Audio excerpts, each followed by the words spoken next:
The members of our group include Lindsay Potter, Caitlin Urell, Taylor Eisman, and Megan Hildum.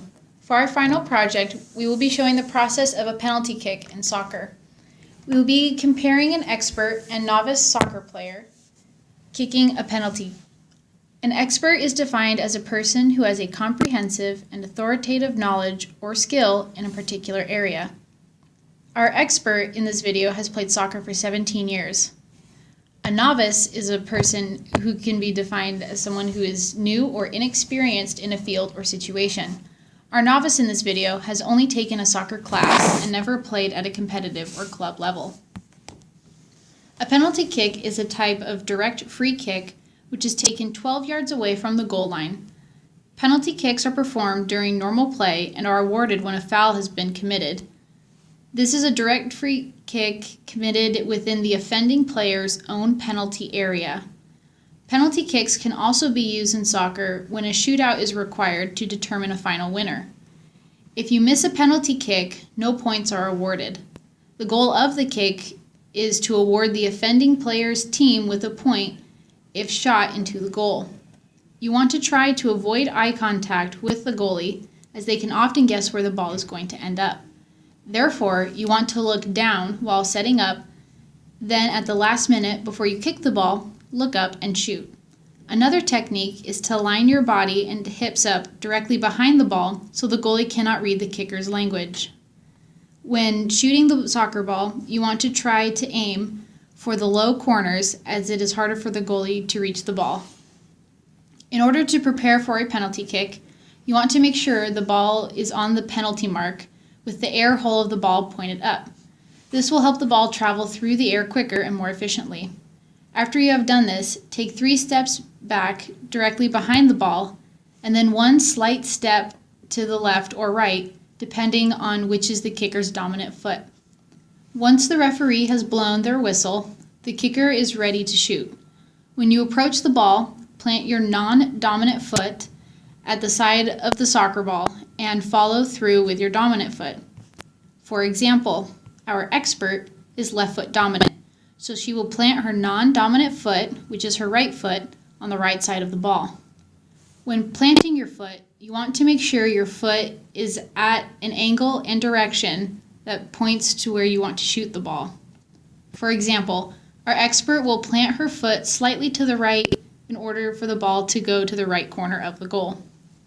When shooting the soccer ball, it is important you pull your dominant leg about 75% back when winding up to shoot. It gives you more power when kicking the ball. The quadriceps will be eccentrically pulled, which will cause a buildup in tension that when released will cause more power on the concentric phase of the kick. Lastly, after kicking the soccer ball, we will want to make sure you don't just stop when making contact with the ball, but follow through with your dominant leg to have the ball travel farther rather than falling short. The 5 elements of our kick we will be analyzing are stability, Newton's first law, velocity, projectile motion,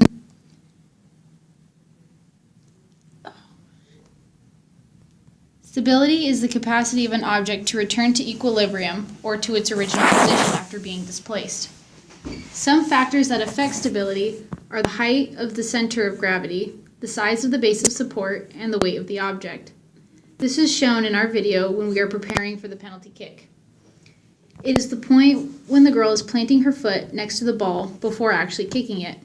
You want to make sure you have a wide base of support, which is an area within the lines connecting the outer perimeter of each of the points of support, so that you can maintain your center of gravity and not fall over.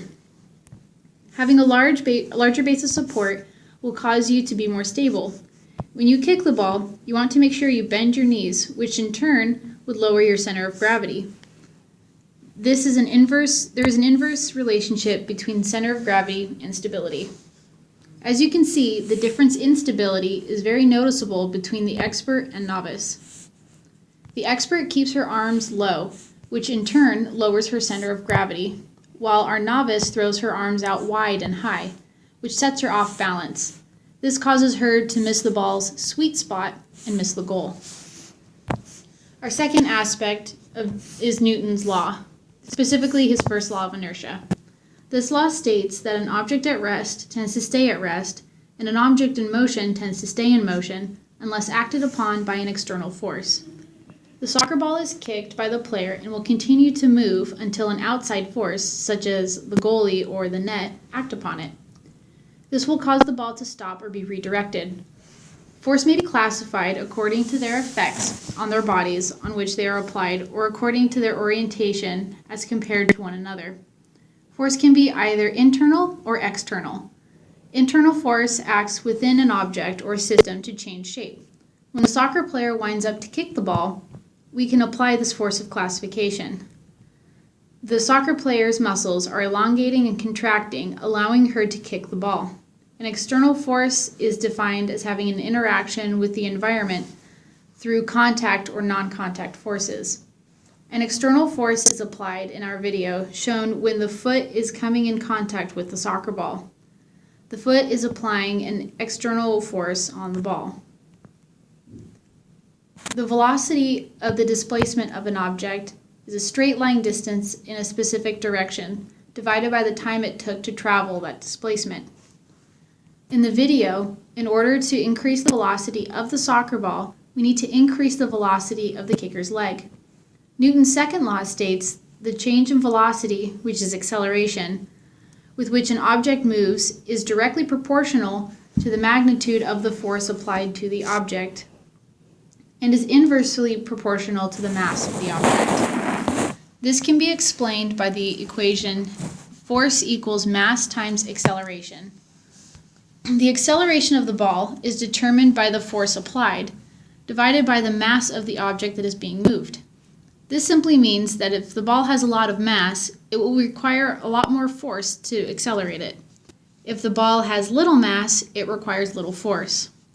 In soccer, it is important to know this law because if you want the ball to move fast, you must apply more force. If you want the ball to move just a little bit, then apply less force. Projectile motion of an object is when the object is thrown or launched into the air and has a distinct path which follows a parabolic form. This can be applied in the horizontal and vertical motion of the projectile. Horizontal projectile motion is an object that has no external forces acting on it other than gravity. It will remain constant and straight until gravity interferes. The object goes up and slowly goes back down. In projectile motion, gravity has two different jobs. Horizontally, gravity does not take into effect on the object, but the gravity does affect the object vertically, changing its height while in the air. In our video, we kicked a soccer ball, showing projectile motion. The ball was projected into the air, which eventually will land because gravity is affecting the ball vertically. Gravity doesn't affect the ball horizontally, so it will not slow down, unfortunately. A soccer ball typically weighs between 6 and 10 ounces. Because the soccer ball does not weigh much, the ball will lift, which we can associate with Bernoulli's principle and the Magnus effect. Bernoulli's principle states that faster moving fluids exert less pressure laterally than do slower moving fluids. This causes a lift force in the direction of the faster moving fluids. The Magnus effect states that the lift effect is caused by the spin on the ball. Therefore, when the ball is kicked, it will produce a backspin, which will cause the ball to lift into the air for a longer time. This is because, according to Bernoulli's principle, there is a faster velocity on the top of the ball, which yields less pressure. The backspin puts a counterclockwise spin on the ball, which is a positive direction.